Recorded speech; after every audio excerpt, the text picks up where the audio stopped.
Tatlo ang sugatan sa sunog na sumiklab sa Bacoor, Cavite kanina madaling araw. May unang balita, live, si Bam Alegre. Bam?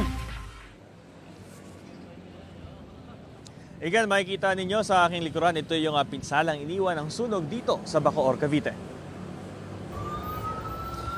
Sa video na ito ng residenteng si Cams, kita ang paglagablab ng apoy sa residential area sa Neverland sa Barangay Niog, Bacoor, Cavite. Sumiklab ang apoy bago mag-alauna ng madaling araw kanina.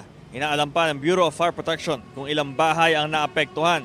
Dikit-dikit ang mga bahay at gawa sa light material sa mga estruktura, kaya mabilis daw na kumalat ang apoy. Walang naitalang nasawi ang BFP, pero 3 ang sugatan. Ang isa nagkaroon ng paso sa braso at 2 naman ang may injury at mga sugat. Umabot hanggang ikalawang alarma ang sunog at hindi bababa sa 8 truck ng bumbero ang rumesponde. Tuluyang naapula ang apoy bago mag-alas 3 ng madaling araw. Nagsagawa na ng mapping operation sa mga bumbero. Ang ilang residente, binalikan ng mga gamit na pwede pa raw nila ipangalakal. Pakinggan natin ang pahayag ng ilan sa mga nasunugan. Anak ko lang, tapos yung misis ko. Yun, kami lang. Gamit namin wala kahit isa. Walang ilaw, yung mga kandila lang yun. Kaya doon nagsimula yung sa gitna.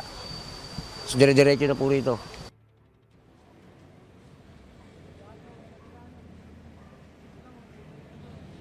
So Igan, inaalam pa ng Bureau of Fire Protection yung sanhi ng apoy at sa mga oras na ito ay patuloy pa rin yung mga residente rito sa pagsinsin ng kanilang mga ari-arian. Ito ang unang balita mula rito sa Bacoor, Cavite. Bam Alegre para sa GMA News.